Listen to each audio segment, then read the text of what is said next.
Assalamualaikum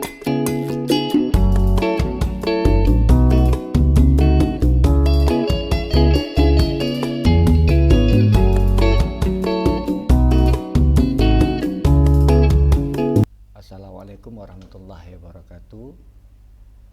Terima kasih bagi semua yang telah berkunjung di channel YouTube Zaki for You atau Zaki. Sekarang kita membahas berkenaan dengan mata kuliah struktur beton bertulang dengan bab pengantar perencanaan struktur. Silakan ikuti channel ini untuk mendapatkan video-video pembelajaran lainnya. Jangan lupa untuk di like, comment, and share. Jadi kita masuk ke dalam keuntungan dan kerugian beton bertulang. Jadi beton bertulang sebagai salah satu material konstruksi dapat diaplikasikan dalam banyak bentuk atau tipe struktur. Namun demikian, material ini juga memiliki beberapa keunggulan maupun kekurangan yang dapat dijadikan bahan pertimbangan pemilihan material konstruksi. Jadi beberapa keuntungan penggunaan material beton bertulang. Yang pertama adalah memiliki kuat tekan yang tinggi. Lalu yang kedua adalah memiliki ketahanan api yang lebih baik dibandingkan dengan material baja apabila disediakan selimut beton yang tinggi atau yang mencukupi. Lalu yang ketiga, keuntungan dari beton bertulang adalah membentuk struktur yang sangat kaku. Yang keempat adalah memiliki umur layan yang panjang dengan biaya perawatan yang murah. Ini layan ya. Layan. Lalu yang kelima, untuk beberapa tipe struktur seperti bendungan, pilar jembatan atau fondasi, beton bertulang merupakan pilihan material yang paling ekonomis. Lalu ada keenam, bentuk dapat dicetak beragam bentuk penampang sehingga sangat banyak digunakan dalam industri pracetak. Lalu yang ketujuh, keuntungan lainnya adalah tidak terlalu dibutuhkan tenaga kerja dengan keterampilan yang tinggi apabila dibandingkan dengan struktur baja. Selain keuntungan, pemakaian beton bertulang juga ada kerugiannya. Jadi yang pertama itu kerugian beton bertulang adalah beton memiliki kuat tarik yang rendah atau sekitar 1/10 dari kuat tekannya. Lalu yang kedua, agar dapat menjadi suatu elemen struktur, material penyusun beton perlu dicampur, dicetak, dan setelah itu perlu dilakukan proses perawatan untuk mencapai kuat tekannya. Lalu yang ketiga, biaya pembuatan cetakan beton cukup tinggi, dapat menyamai harga beton yang dicetak. Lalu keempat, ukuran atau dimensi penampang struktur beton umumnya lebih besar dibandingkan dengan struktur baja, sehingga akan menghasilkan struktur yang lebih berat. Lalu kelima, adanya retakan pada beton akibat susut beton dan beban hidup yang bekerja. Di samping keunggulan, beton juga mempunyai kekurangan. Yang pertama adalah beton memiliki kuat tarik yang rendah, sekitar 1/10 dari kuat tekannya. Lalu kekurangannya yang kedua adalah agar dapat menjadi suatu elemen struktur, material penyusun beton perlu dicampur, dicetak, dan setelah itu perlu dilakukan proses perawatan untuk mencapai kuat tekannya. Yang ketiga, biaya pembuatan cetakan beton cukup tinggi, dapat menyamai harga beton yang dicetak. Lalu ada yang keempat, ukuran atau dimensi penampang struktur beton umumnya lebih besar dibandingkan dengan struktur baja, sehingga akan menghasilkan struktur yang lebih berat. Lalu kelima, adanya retakan pada beton akibat susut beton dan beban hidup yang bekerja. Lalu yang keenam, mutu beton sangat bergantung pada proses pencampuran material maupun proses pencetakan beton sendiri. Lalu tentang elemen struktur bertulang. Jadi setiap struktur bangunan direncanakan dan didesain oleh arsitek maupun ahli teknik sipil sedemikian rupa sehingga dapat memenuhi tuntutan fungsi bangunan dan dapat beroperasi dengan baik pada saat bangunan digunakan. Tuntutan dari suatu bangunan makin lama makin berkembang. Pada saat ini, suatu bangunan selain dituntut untuk memenuhi fungsi layannya, bangunan juga dituntut memiliki bentuk yang atraktif serta efisien dan ekonomis dari segi konstruksi maupun operasionalnya. Agar suatu bangunan struktur beton bertulang dapat berfungsi dengan baik, maka seorang perencana wajib mendesain elemen-elemen struktur dengan benar dan tepat, ya. Jadi pada suatu struktur beton bertulang dikenal beberapa jenis elemen yang sering digunakan. Yang pertama adalah pelat lantai.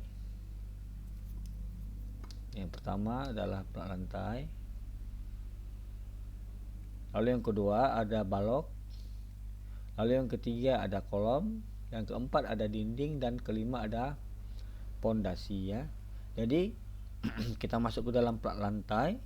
Jadi pelat lantai adalah suatu elemen horizontal utama yang berfungsi untuk menyalurkan beban hidup baik yang bergerak maupun statis ke elemen pemikul beban vertikal, yaitu balok, kolom maupun dinding.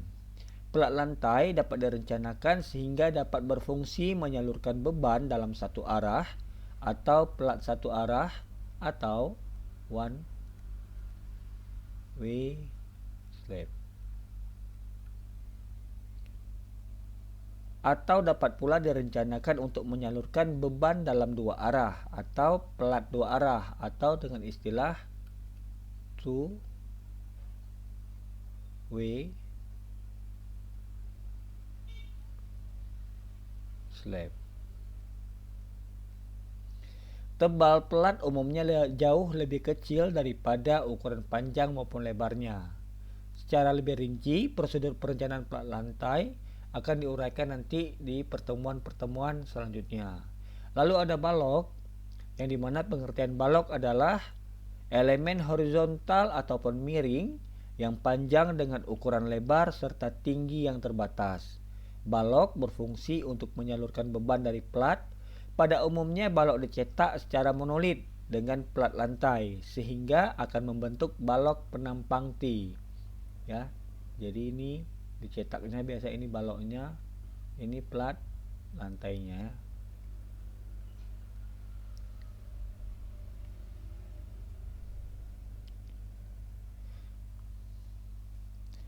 Pada balok interior dan balok L pada balok-balok tepinya. Jadi ini interior di dalam, kalau misalnya yang di luar itu biasanya seperti ini. Ini baloknya. Nah, ini untuk si lantainya. Jadi analisis dan elemen balok itu nanti kita akan pelajari di pertemuan selanjutnya. Lalu kita yang ketiga ada kolom. Jadi kolom merupakan elemen penting yang memikul beban dari balok dan pelat. Jadi kolom itu adalah elemen yang memikul beban dari balok dan pelat.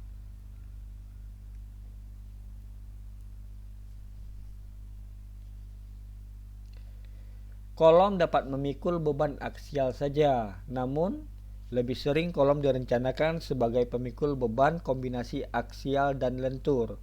Selain beban gravitasi, kolom juga dapat direncanakan sebagai pemikul beban lateral yang berasal dari beban gempa atau beban angin.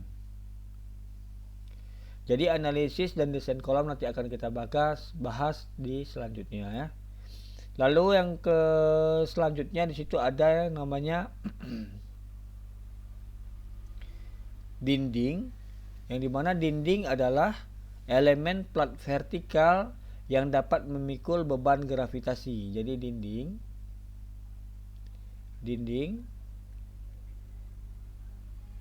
dinding adalah plat vertikal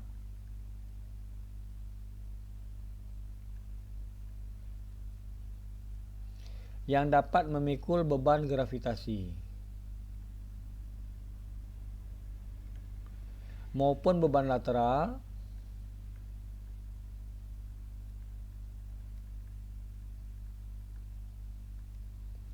seperti dinding pada lantai basement, atau dapat pula direncanakan memikul beban lateral gempa bumi Ya, jadi dapat juga direncanakan memikul beban lateral gempa bumi yang sering disebut dengan sebutan dinding geser atau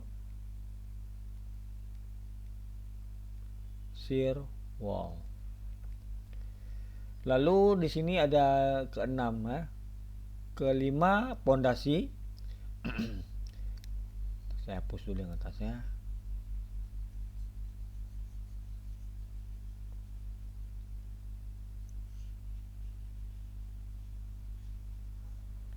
Jadi elemen selanjutnya adalah pondasi. Pondasi adalah elemen pemikul beban dari kolom yang kemudian menyalurkan ke lapisan tanah keras. Jadi ini dari kolom bebannya masuk ke pondasi yang disalurkan ke tanah keras. Pondasi beton bertulang dapat berupa pondasi plat setempat atau pondasi lajur. Pada bangunan yang berada pada lapisan tanah dengan daya dukung jelek, terkadang digunakan pula sistem pondasi rakit atau rough foundation. Ini adalah pondasi rakit.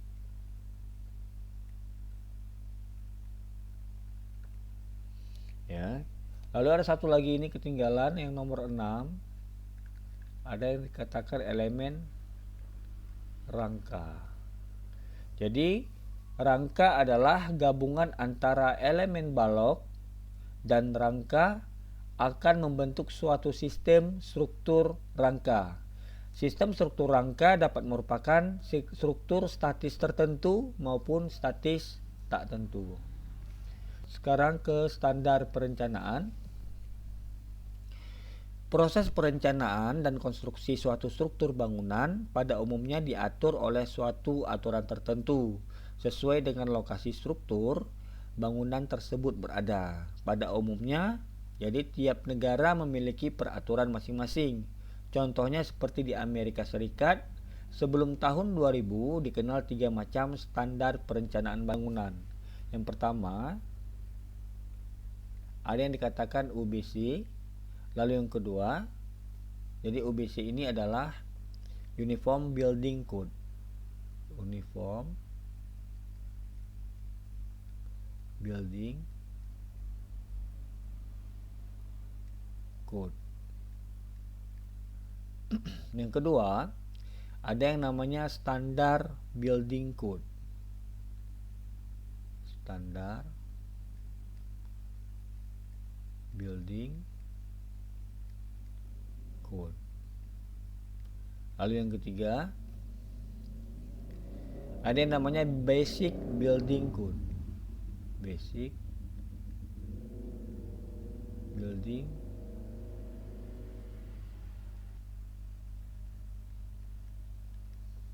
Jadi ketiga macam peraturan ini mencakup persyaratan dalam proses desain suatu bangunan, ya. Jadi ketiga ini dia mencakup dalam tahapan proses-proses atau persyaratan suatu struktur bangunan. Jadi setelah tahun 2000, ketiga macam persyaratan ini digantikan dengan International Building Code. Jadi IBC atau disebut dengan International Building Code yang selalu diperbarui setiap 3 tahun. Sedangkan peraturan desain yang lebih spesifik untuk struktur beton bertulang diatur dalam Building Code Requirements for Structural Concrete atau disebut biasanya dengan AG nomor 318. Jadi Building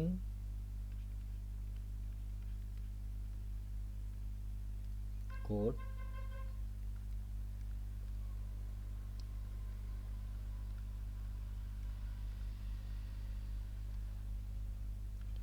for Structural Concrete.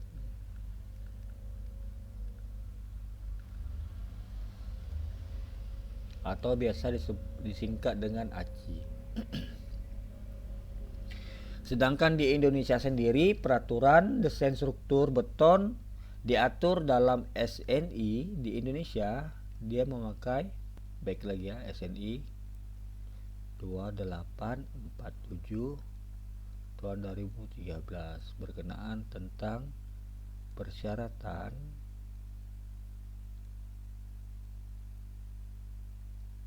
beton struktural untuk bangunan gedung, yang dimana disusun dengan mengacu pada peraturan ACI. Ya, jadi SNI 28472013 ini disusun dengan mengacu pada peraturan ACI.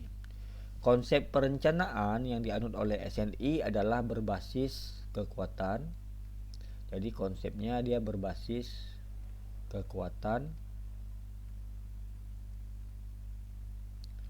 atau yang lebih sering dikenal sebagai metode LFRD atau LFRD. Apa itu? Load and Resistance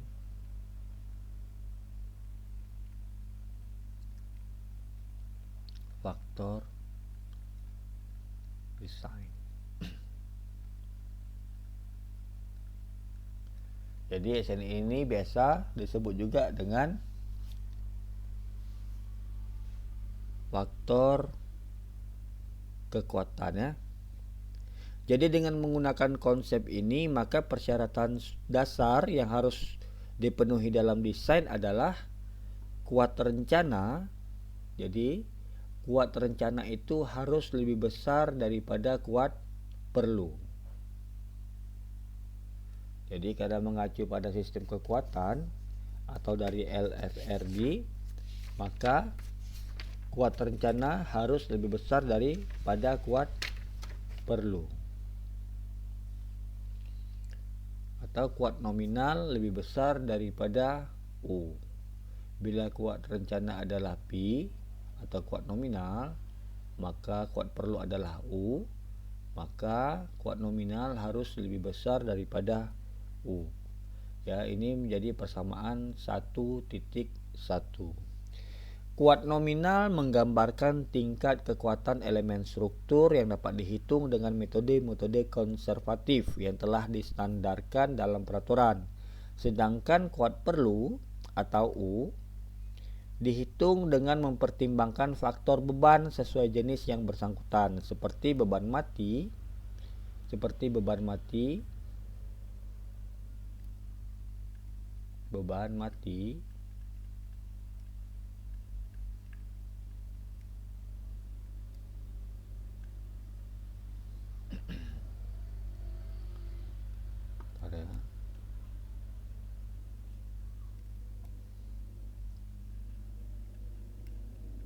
atau D, ya dinotasikan dengan D.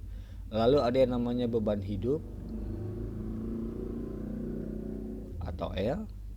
Lalu ada yang namanya beban angin atau W besar. Lalu ada yang namanya beban gempa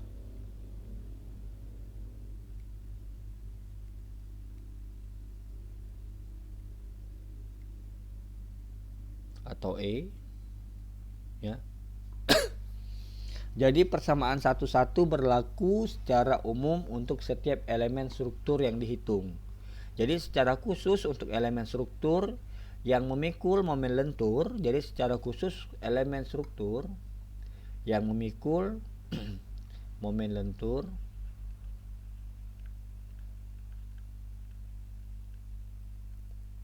lalu ada gaya geser dan gaya aksial.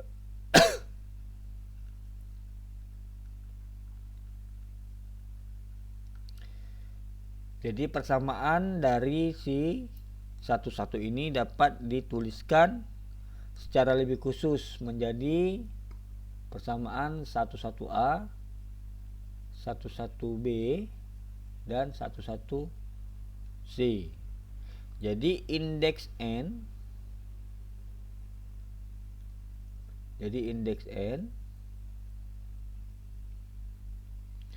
menunjukkan kuat momen lentur. Jadi indeks N itu menunjukkan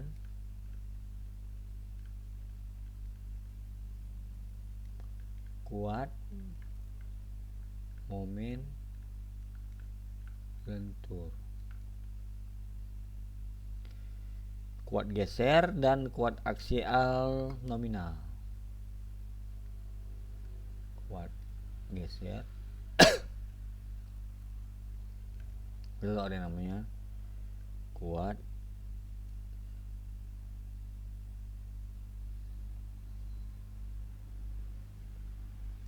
bukan kuat ya, gaya ini ya,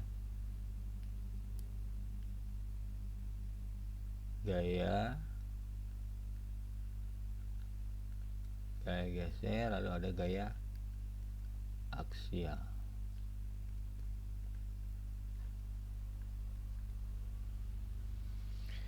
Yang harus dipikul oleh elemen struktur tersebut. Jadi untuk menghitung beban terfaktor pada sisi kanan persamaan tersebut, maka besarnya masing-masing beban dikalikan dengan faktor beban yang bersesuaian dan dikombinasikan sesuai dengan standar peraturan yang berlaku ya.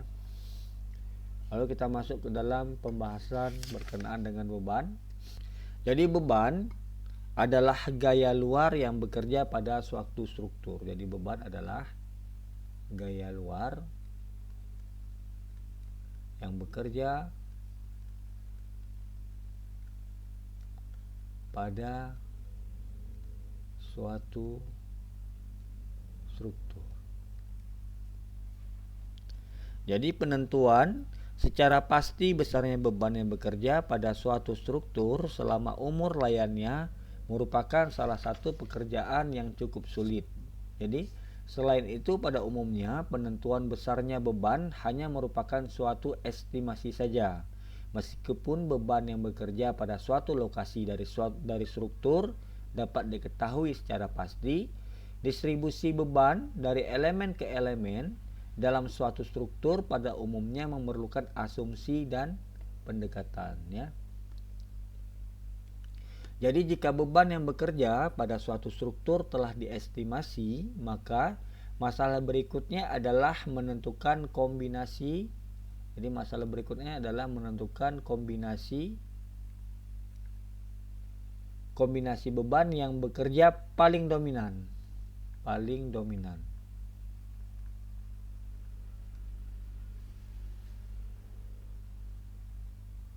Yang mungkin bekerja pada struktur tersebut. Jadi besar beban yang bekerja pada suatu struktur diatur oleh peraturan pembebanan yang berlaku. Jadi beberapa jenis beban yang sering kita jumpai itu diantaranya yang pertama adalah beban mati. Jadi beban mati, ini dia, beban mati atau dead load, ya, adalah beban gravitasi yang berasal dari berat semua komponen gedung.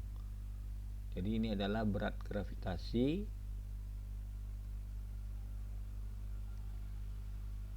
ini bebannya, beban gravitasi yang berasal dari berat semua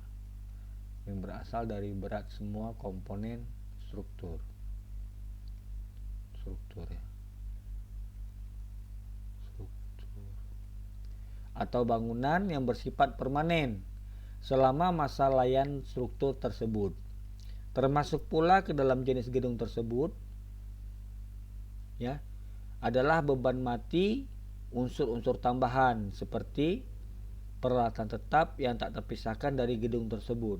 Selain itu, berat sendiri struktur, sistem perpipaan, jaringan listrik, penutup lantai, serta plafon yang termasuk jenis beban mati.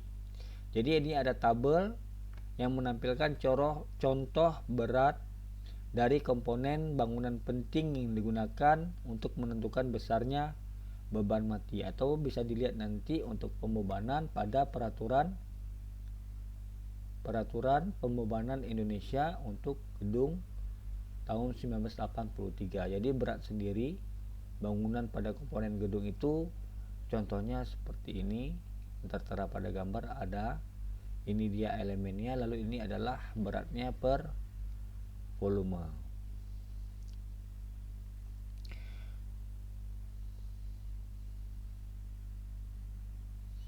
Jadi ini untuk bahan bangunan dan ini adalah untuk komponen gedungnya. Contohnya seperti adukan per cm tebal, itu yang dari semen itu ada sebesar 21 kg per meter luasnya. Lalu ada yang dari kapur atau semen merah atau teras, itu beratnya adalah sebesar 17 kg per meter luasnya. Ini untuk beban mati atau disebut dengan D. Lalu masuk ke dalam beban hidup atau L besar. Jadi termasuk ke dalam kategori beban gravitasi, yaitu jenis beban yang ditimbulkan akibat penggunaan suatu gedung selama masa layan tersebut. Jadi beban manusia, peralatan yang dapat dipindahkan, kendaraan bermotor, serta barang atau benda lain yang letaknya tidak permanen. Oleh karena besar dan lokasi beban hidup berubah-ubah, maka penentuan beban hidup dengan tepat merupakan suatu hal yang cukup sulit. Jadi contoh beban hidup berdasarkan fungsi suatu bangunan bisa ditunjukkan dalam tabel yang di dalam layar ini.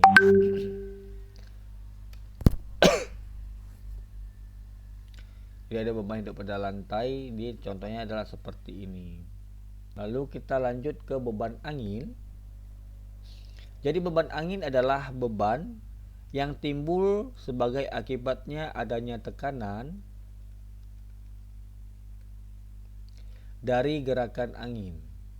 Jadi beban angin adalah beban yang timbul sebagai akibat adanya tekanan dari gerakan angin. Beban angin sangat ditentukan oleh lokasi. Jadi penentuan beban angin itu dia berkenaan dengan lokasi dan ketinggian.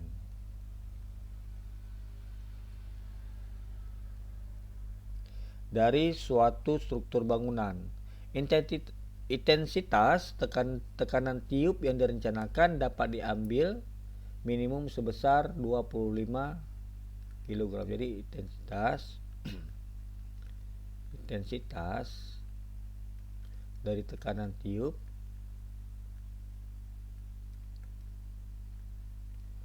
yang direncanakan itu minimumnya adalah sebesar 25 kg per meter luas. Ini kecuali penggunaan 25 kg per meter luas untuk tekanan tiup minimum, itu kecuali yang pertama untuk tekanan tiup di tepi laut. Jadi tepi laut, tiup tepi laut sampai sejauh 5 km. Sampai sejauh 5 km dari pantai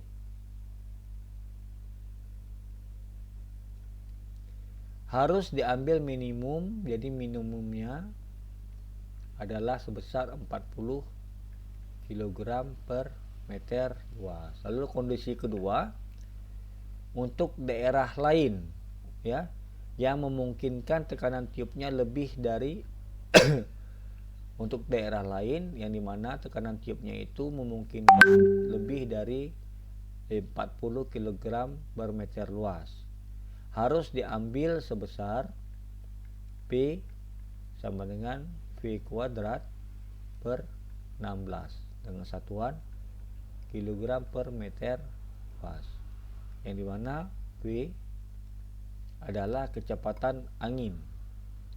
Ini kecepatan angin.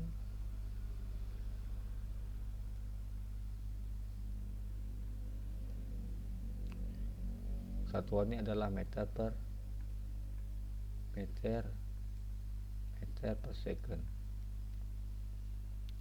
Lalu yang ketiga untuk cerobong. Jadi yang ketiga adalah untuk cerobong. Ini robong. Yang dimana tekanan tiup dalam kilogram meter luas harus ditentukan dengan rumus, ya. Rumusnya memakai 42,5 tambah 0,6 H. Ini cerobong harus memakai tekanan tiupnya, rumus tekanan tiup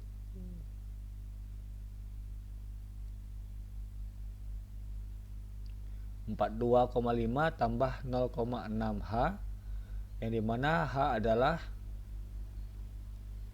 tinggi cerobong.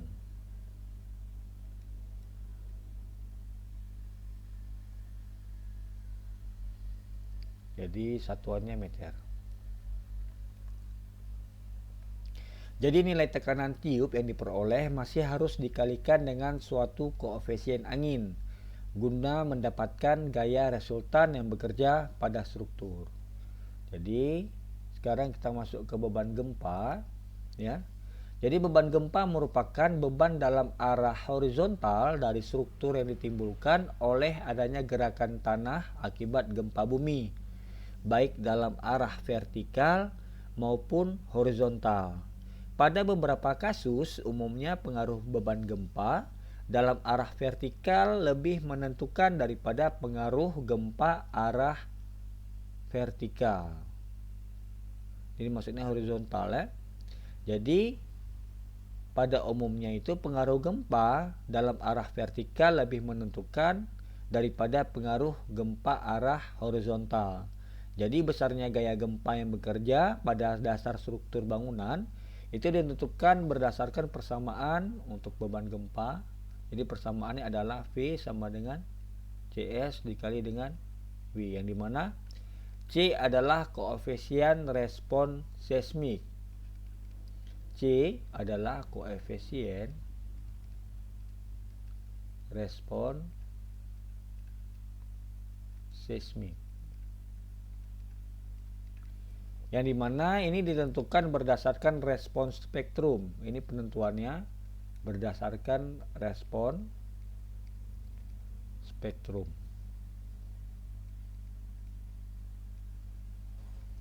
Pada lokasi bangunan serta jenis sistem struktur yang digunakan, ya.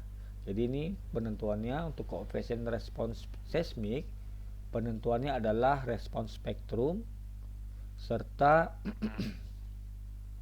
jenis sistem struktur. Sistem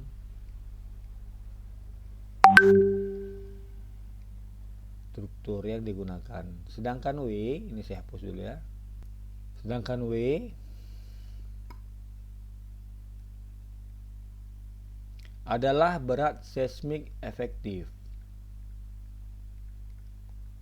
Seismik efektif.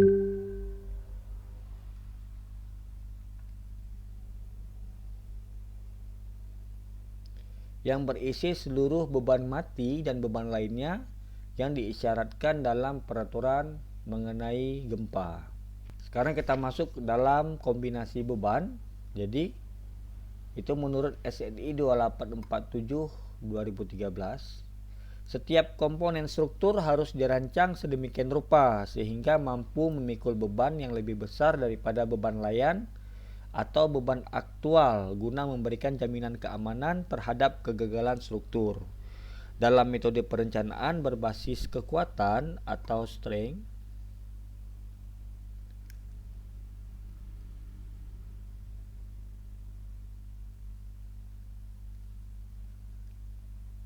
design method,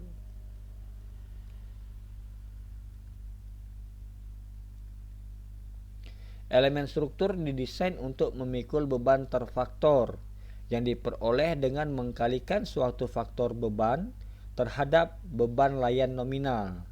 Karena beban mati diestimasikan secara lebih akurat, maka faktor bebannya dipilih lebih kecil daripada beban hidup. Beban hidup memiliki derajat ketidakpastian yang lebih tinggi daripada beban mati. Jadi besaran faktor beban harus cukup untuk membatasi kegagalan struktur secara tiba-tiba. Namun juga harus menghasilkan struktur yang seekonomis mungkin. Berdasarkan catatan penelitian yang telah dilakukan secara terus-menerus serta berdasarkan pada ilmu-ilmu probabilitas, jadi SNI mengadopsi penggunaan faktor beban sebesar 1,2. Faktor beban jadi 1,2 untuk beban mati atau D, dan 1,6 untuk beban hidup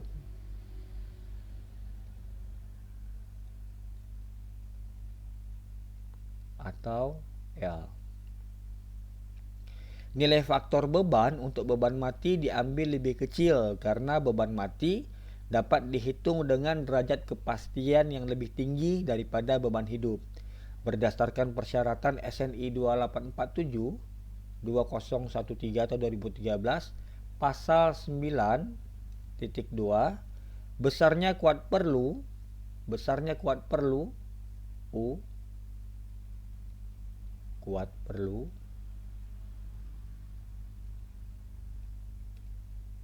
yang harus dipertimbangkan sebagai kondisi paling kritis yang harus dipikul suatu elemen struktur adalah yang pertama 91 itu U adalah 1,4 dikali dengan beban mati. Lalu yang kedua kombinasinya adalah 1,2 beban mati ditambahkan dengan 1,6 beban hidup. Ditambahkan lagi 0,5 untuk L, R atau R. L ini adalah beban hidup. Lalu yang ketiga adalah U sama dengan kuat perlu adalah 1,2 D ditambah dengan 1,6 LR atau R ditambah dengan 1,0 L atau 0,5 W. Lalu dilanjutkan dengan beban perlu persamaan selanjutnya. Jadi 1,2 D tambah 1,0 W tambah 1,0 L ditambah 0,5 LR atau R. Lalu persamaan yang kelima ada 0 U sama dengan 1,2 D ditambah dengan 1 E ditambah dengan 1 L. Lalu ada yang 6 itu ada 0,9 D ditambah dengan 1 W. Lalu ada yang ketujuh itu adalah 0,9 D ditambah dengan 1 E. Jadi ada catatan tambahan untuk kombinasi beban di atas. Yang pertama, nilai faktor beban untuk L pada persamaan lalu 94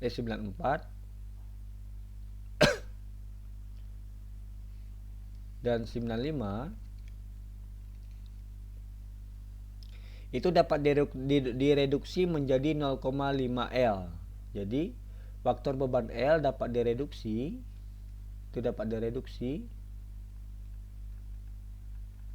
menjadi 0,5 L. 0,5 L.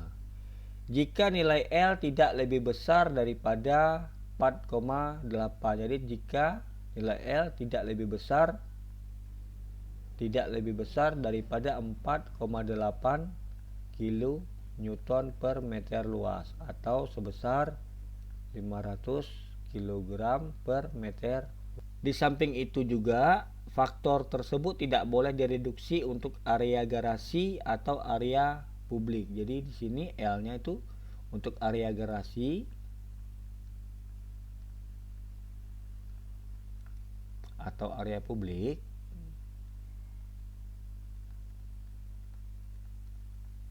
Tidak boleh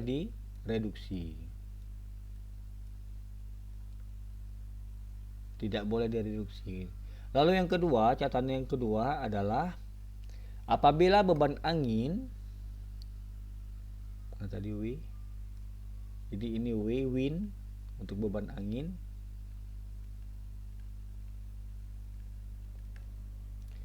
Jadi apabila beban angin belum direduksi oleh faktor arah, maka faktor beban untuk beban angin pada persamaan 94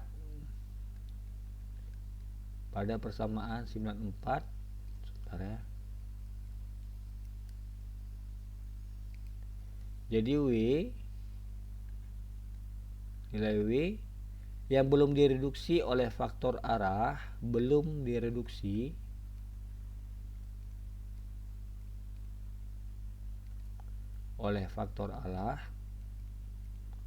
faktor arah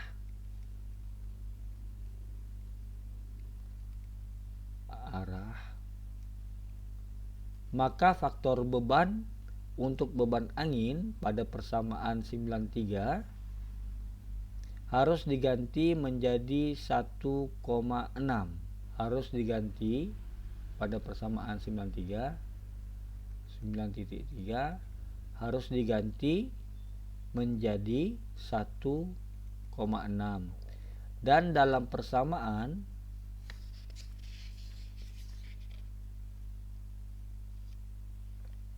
di sini jadi 9,4 ya, 94 1,6, sedangkan yang pada persamaan 9.3 diganti menjadi 0,8.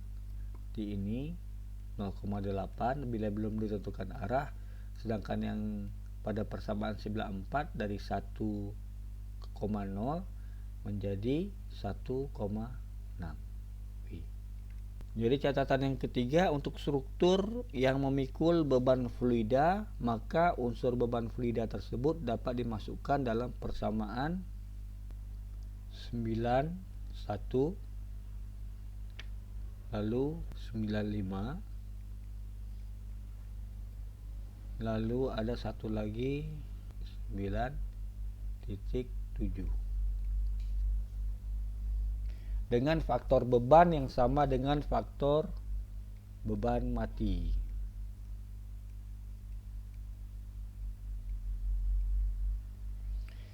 Lalu yang keempat, jika ada pengaruh tekanan tanah lateral atau H, maka ada 3 kemungkinan tersebut ya.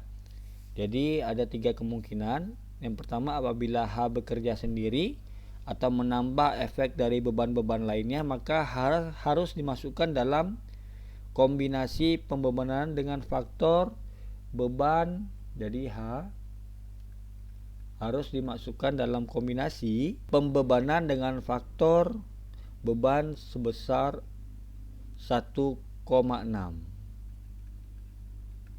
Lalu yang kedua, apabila H permanen dan bersifat melawan pengaruh dari beban-beban lain, maka H dimasukkan dalam kombinasi pembebanan dengan menggunakan faktor beban sebesar 0,9. Ini untuk yang permanen. Ini bekerja sendiri.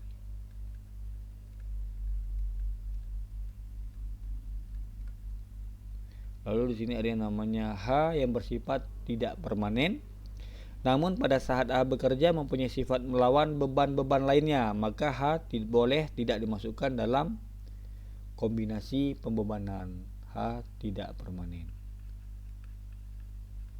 Jadi H tidak permanen ini permanen.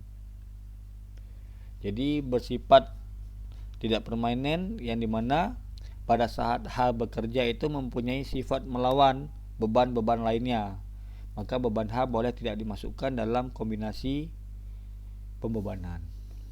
Jadi untuk perencanaan struktur beton yang dimana langkah awal dalam suatu perencanaan gedung atau bangunan adalah perencanaan denah layout ya, bangunan oleh seorang arsitek. Jadi arsitek membuat denah tiap lantai berikut rencana pengembangannya secara mendetail guna memenuhi tuntutan yang diinginkan oleh owner atau pemilik. Yang apabila semua denah bangunan telah mendapat persetujuan dari pemilik, maka selanjutnya perencana struktur menentukan sistem struktur yang mampu menjamin keamanan dan stabilitas struktur selama masa layan. Jadi beberapa jenis tipe sistem struktur dapat diajukan guna mendapatkan solusi yang paling ekonomis berdasarkan ketersediaan material serta kondisi tanah. Jadi guna mendapatkan solusi tersebut umumnya ditempuh beberapa tahapan berikut. Yang pertama adalah membuat model struktur pemikul beban berikut elemen-elemen strukturnya. Lalu yang kedua, melakukan perhitungan beban-beban yang mungkin bekerja pada struktur tersebut. Lalu yang ketiga, melakukan analisis struktur menggunakan program komputer ataupun dengan perhitungan manual untuk menentukan gaya-gaya maksimum yang terjadi seperti momen lentur, geser torsi, gaya aksial ataupun gaya-gaya yang lain. Lalu yang keempat itu menentukan dimensi elemen struktur serta menghitung pembesian yang diperlukan. Lalu langkah kelima adalah membuat gambar struktur berikut spek dari si material yang diperlukan untuk serta gambar-gambar detail yang dibutuhkan sehingga memungkinkan pelaksana melakukan pekerjaan dengan tepat dan baik. Jadi seperti itu. Untuk pertemuan kita pada pembahasan pengantar perencanaan struktur sampai sekian ya. Terima kasih yang sudah mengikuti materi video ini ya. Jangan lupa di subscribe, like dan komen bila ada yang mau ditanyakan atau yang didiskusikan. Terima kasih, saya tutup. Assalamualaikum warahmatullahi wabarakatuh.